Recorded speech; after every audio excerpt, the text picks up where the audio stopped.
You walk through a parking garage in Dubai Marina, and the first thing you notice isn't the cars, it's the dust.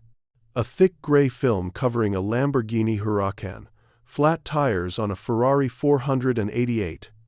A Rolls-Royce Wraith with a parking violation sticker that's been sitting there so long the adhesive has melted into the windshield. These aren't junkyard cars. These are six-figure, seven-figure machines, abandoned by owners who got on a plane and never came back. And if you walk into a supercar dealership on Sheikh Zayed Road right now, you'll see something even stranger. Showrooms full of inventory, salesmen on their phones, nobody buying. The city that built its entire image on Lamborghinis racing past the Burj Khalifa is quietly watching its supercar economy fall apart. And what's happening to those cars is telling you something much bigger about Dubai itself. For years, the abandoned supercar was Dubai's dirty secret. Expats would buy a Ferrari on credit, live the Instagram life for 18 months, and the moment debt collectors started calling, they'd drive straight to the airport, leave the keys in the ignition, and disappear. In the UAE, unpaid debt used to be a criminal offense, so leaving was the only option. The cars piled up, police auctions sold them off for cents on the dollar. It was a joke, almost. Part of the mythology. But what's happening now is different. The volume has changed. The type of person leaving has changed. And the dealerships, the people who actually sell these cars new, are starting to admit something they wouldn't have admitted 2 years ago. The market is soft. Buyers aren't showing up. And the people who used to fly in from Russia, from China, from Europe, from West Africa to buy a McLaren in cash, are placing fewer calls. But here's where it gets interesting, because this isn't really a story about cars. The supercar is the most visible symbol of something happening underneath. So let's talk about who actually leaves a Lamborghini in a parking lot. It's not the billionaire. The billionaire has a fleet manager, a financial team, a way out of any problem. The person who abandons a supercar is the mid-tier expat, the crypto guy who made it big in 2021, the trader who bet on Dubai real estate at the peak, the influencer whose engagement collapsed, the Russian businessman who came in 2022 and is now finding that his bank accounts in Dubai aren't quite as untouchable as he was told. These are the people who built Dubai's spending economy. Not the 10 or 20 true, ultra-wealthy at the top, the thousands underneath them who needed to look the part. And that layer is thinning out fast. You can see it in the numbers if you know where to look. Dubai's supercar dealerships used to operate on a model where they barely needed to sell. Inventory moved itself. Now you're seeing aggressive financing offers, trade-in deals that didn't exist before. Pre-owned exotics, low miles, immaculate condition, listed at prices that would have been unthinkable in 2022. Why?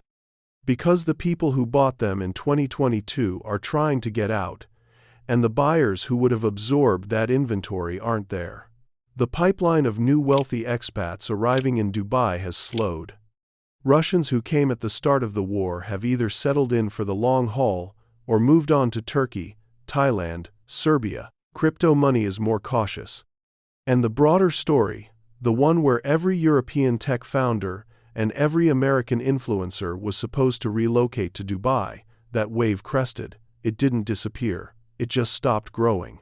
But the deeper problem, the one that makes the abandoned Lamborghini such a perfect symbol, is that Dubai's economy was never really built on people buying supercars.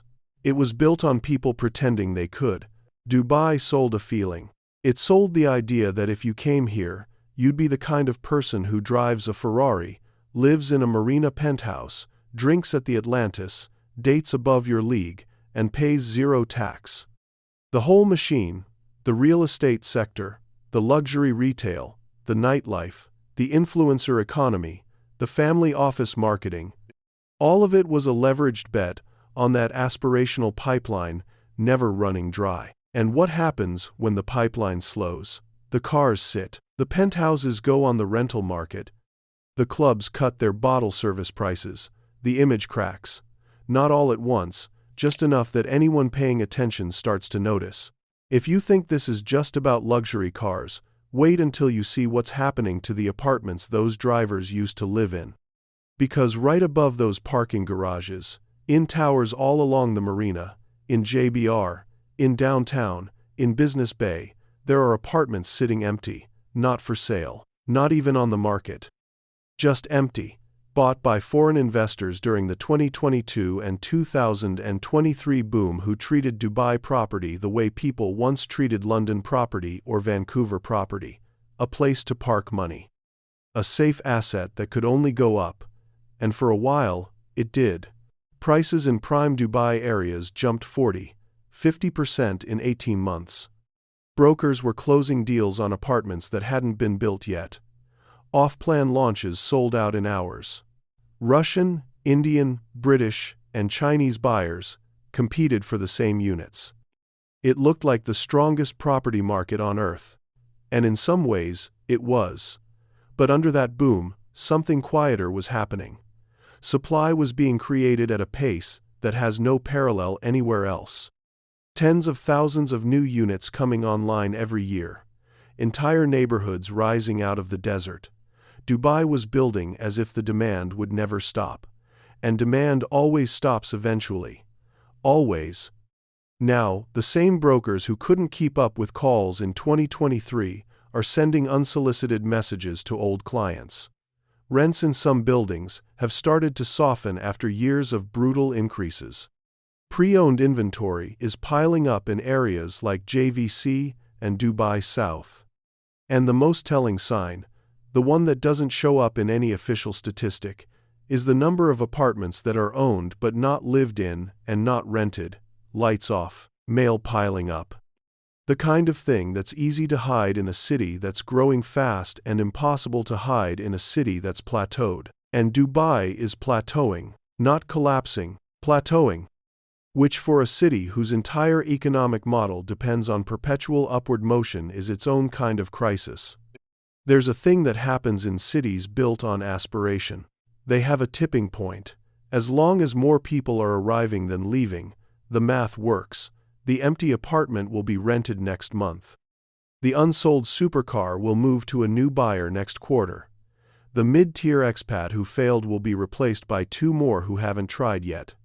The whole system runs on momentum. But the moment that ratio inverts, even slightly, the math goes the other way fast. The empty apartment stays empty. The supercar gets discounted. The replacement expats come in smaller numbers and demand better deals.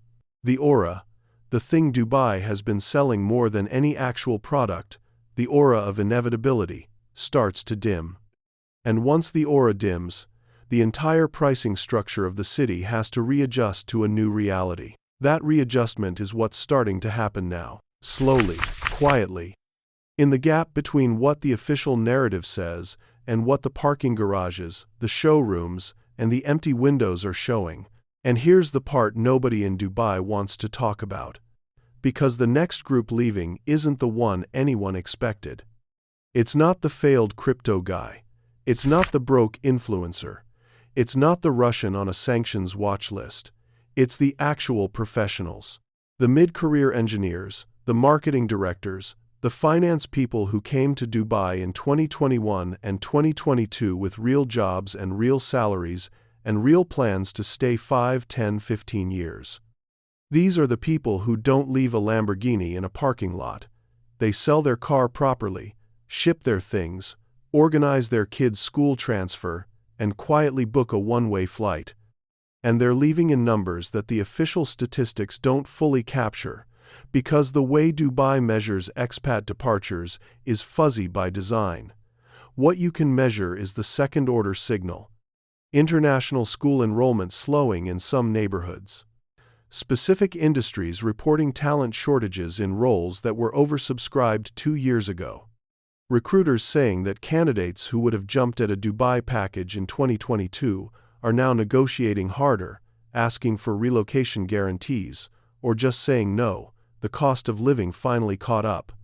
Schools that used to cost what they cost in London now cost more. Rent that used to be a bargain compared to Singapore is now competitive with Singapore. Salaries that used to feel tax-free abundant now feel tight against the actual cost of a Dubai life.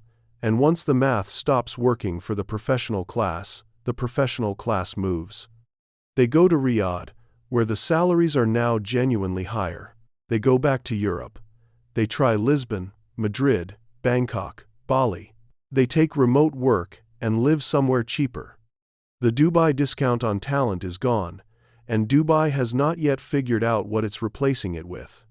So when you see those abandoned Lamborghinis in the parking garage, don't think of them as cars, think of them as receipts. Each one is a record of someone who bet on Dubai and lost. Each empty apartment in the marina is a record of money that could have gone anywhere and chose to go here, and may not make that choice again. Each professional family quietly moving back to London, or Munich, or Mumbai is a vote being cast on whether the Dubai promise still holds. The city isn't dying, let's be honest about that. Dubai has more capital, more political will, and more reinvention capacity than almost any city on earth. It will adapt, it always does. But the version of Dubai that was sold to the world for the last 15 years, the tax-free paradise where any ambitious person could come and become rich just by showing up, that version is closing. What's coming next is something more normal, more expensive, more like every other major city. A place where money still works, but works harder. Where the supercar in the garage actually belongs to someone who can afford it. Where the empty apartment finally finds a real tenant at a real price.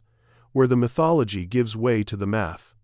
And the math is what those parking garages are quietly telling you, if you walk through slowly enough to listen. The dust on a Lamborghini is just dust. But the story it's writing on that windshield, letter by letter, is a story about every city that ever sold a dream and discovered the dream had an expiration date. If you want to understand what's really happening in cities around the world, subscribe.